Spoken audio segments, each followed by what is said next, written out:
today's episode will be my internet journal. My internet journal.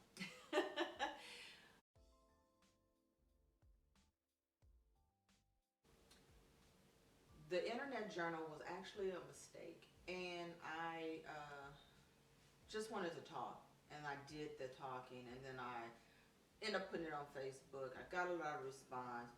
That was going to be it for me, but then I had the unction to talk about it again, and it just spiraled and spiraled and spiraled. It was really not intentional. Um, but then when I started reading the comments of how strong and how I'm helping people, and I was like, well, there's more to this story, you know, um, because people think that cancer is one way. They see you sick, or either you died, or they see you sick, you went through chemo and you came out okay. But there's so much in between the parentheses. There's so much. And I just wanted to share. And in that, it was therapeutic for me. There was so many topics each time I went, how I felt. And a lot of people liked the fact that I was very true to what was going on. I didn't basically calm it down. When I said, I'm not happy, I don't want to think positive, God did leave me, nobody judged me and nobody beat me up, because they were like, okay, that's how you feel. And that meant something to me. I continue to do my journey. I continue just to talk about it, just talk about it. And I will say this, that I learned so much in this journey. And I remember there was so much going on at one time that I couldn't keep it up. So what I did was that I just got a notebook, something like this, and before my next chemo, I would write down all the questions to my doctor. I didn't care if it looked stupid. I don't care what the question was. I remember I was clearly bald-headed, and I remember asking my doctor, when is my hair gonna start growing? Like, when can I dye my hair? That's what it was. I was like, when can I dye my hair? She looked at me and said, grow some. And we just fell out laughing, because that was really a funny moment, because I'm like, why am I asking about hair when I didn't? But I didn't care. I didn't care what the question is. I asked from why, I lost my fingernails. I lost my toenails, like completely lost them. And I'm like, will they ever grow back? Like, am I stuck? Like, you might start wondering when stuff start happening, like, is this gonna be my lot in life for the rest of my life? Did cancer really just do this to me and I can't recover?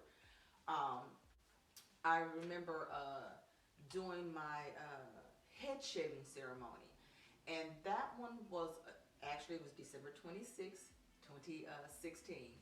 And I remember, and my hair started falling out like 3 weeks after that chemo, because my first chemo was December 8th.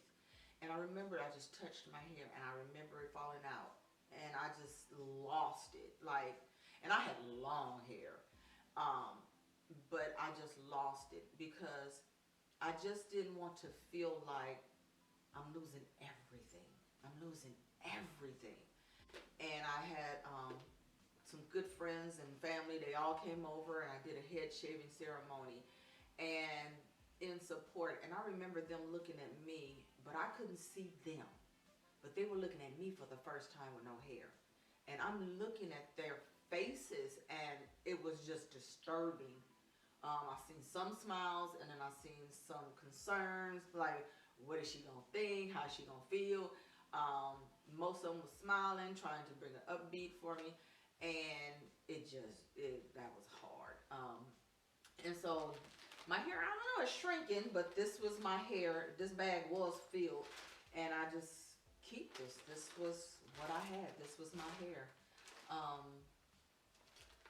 This journey that I chose to talk about it, it helped me, it helped my family. There were so many elements.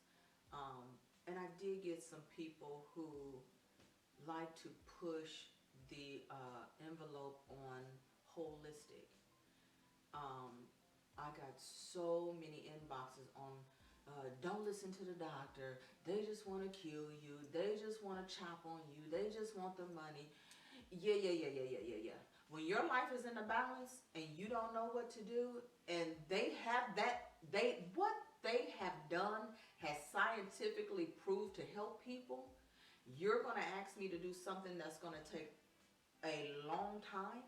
So, like, I brought it to my doctor. She said, you can't go that route. But every day that you wait, that cancer is growing. And that was enough. Me and my husband had decided, like, okay, I'm going to go through this chemo. I'm gonna do what I got to do. And, so some people in the journey of my video recording were very positive, very helpful. They understood, they were there. And then there were some like that just couldn't understand it, like try to do something different. But I didn't have that kind of time. I did not have that time. And I just wanted to express it. I just wanted to share it because there's so many people out here that just don't know what to do. I mean, when I get into my breast cancer support group, when I listen to some of the ladies, some of them didn't even tell people. Like, no one knew that they were sick. You could have died from this disease. And no, that wasn't an option for me. And like, I never thought I was going to die. So I just wanted to go through this helping someone. And yes, there were days that I was weak. There were days I did not believe God. And I am a faith-based person. I believe in Jesus. I believe that he was going to heal me completely. But there were days that I didn't. And I expressed those in my videos. I expressed those to my family. Now, I'm going to say something that may seem weird, but it's my truth. I actually wanted to die. I could not, I did not want to go through being that sick again and again and again. Like every chemo, I'm sick. Like, what am I doing to myself? I'm putting poison in my body that's killing good cells and bad cells to make me be whole again. All of that didn't make sense to me. Didn't make sense. And, but it worked, you know. I couldn't see the light at the end of the tunnel. I couldn't see that, I was going to get through this. I couldn't see not wearing a mask. Honey, I was wearing a mask before all of us are wearing this mask with this pandemic. Baby. So I was like, I got to go back to this mask.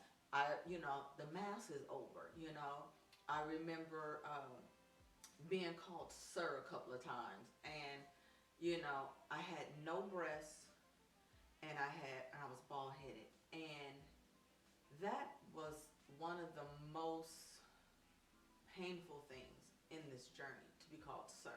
Not once, but twice, by two different people. And, that's a lot, I talked about in my journey about the two things that really got to me in this journey was my hair, cutting my hair off, and losing my breast. Those were the two main components of this journey that I just, to this day, I could not understand. I wish I had known about the cap, the cold cap, that my friend I was introduced, Tarsha, from Still I Rise from Cancer .net or .org, I think it is. Look it up, Still I Rise from Cancer. She has a great organization that'll help women save their hair. I didn't know about that. And then for me to lose my breast, like I literally asked, Tina Draytana looked at me like I was crazy because I literally asked them, can I keep my breast? She was like, no, you cannot. I was like, why? Like, I couldn't understand that. Like, it sounds stupid, but it wasn't. Like, I want to keep my breasts. Like, you have no solution to do it. They're going to chop them up. And this is what I found out. They chop them up, and they hold them, and they do research on them. So now I you're chopping up, you're taking them off and you're chopping them up, but it's the betterment for somebody else. No, I did not want to. And also, I have the BRCA2 cancer gene, which means my percentage of getting breast cancer again was like 80 to 90%. So I had to cut my breasts off. I did not want to, but I had to cut them off. I had to. There was no way I could keep them. And that was devastating. Um, what I do, go back into my camera, go back into my phone, do another video, and I shared it. I shared it with the world, my vulnerability of losing my breast. You know, um, and there's some things people need to stop. If you don't know what to say, just say I'm praying for you. Because to say you're not your hair, or to say, they're just breasts, you can get you some new ones, they'll sit up. That alone, when people tell you you can get some new breasts, they don't know the component of what goes into that. Like, yeah, you get some new breasts, but you also have to deal with numbing. I am numb from here to all the way in my back, halfway to my back. This is all numb. Yet I have feeling. I can't explain it. It's almost as if you went to the dentist and your mouth is numb. It's a numbing feeling. So I have no feeling. Um, but to say that, oh, they're going to be sitting up, no, because you have to. What I learned is that you have to understand your chest cavity, and they just can't put them in there like that. There's certain dynamics of where they will sit, and that's enough. That's a lot. For that breast surgery, I've had 3 already, so and I still have some more. So that's a lot. I went back and I discussed it, sharing with my people, sharing with strangers, and it wasn't enough of the encouragement because I was overwhelmed. I appreciate it and I loved it, but to this day, I still haven't came to terms with it. Um, I'm not done in the process, and I'll still do another video concerning it, but it's a lot. My friends and my family and my support has been everything. My husband has been my rock. My children, my friends, my families, my co-workers slash family has been everything. And I thank them for it. I couldn't get through it without them.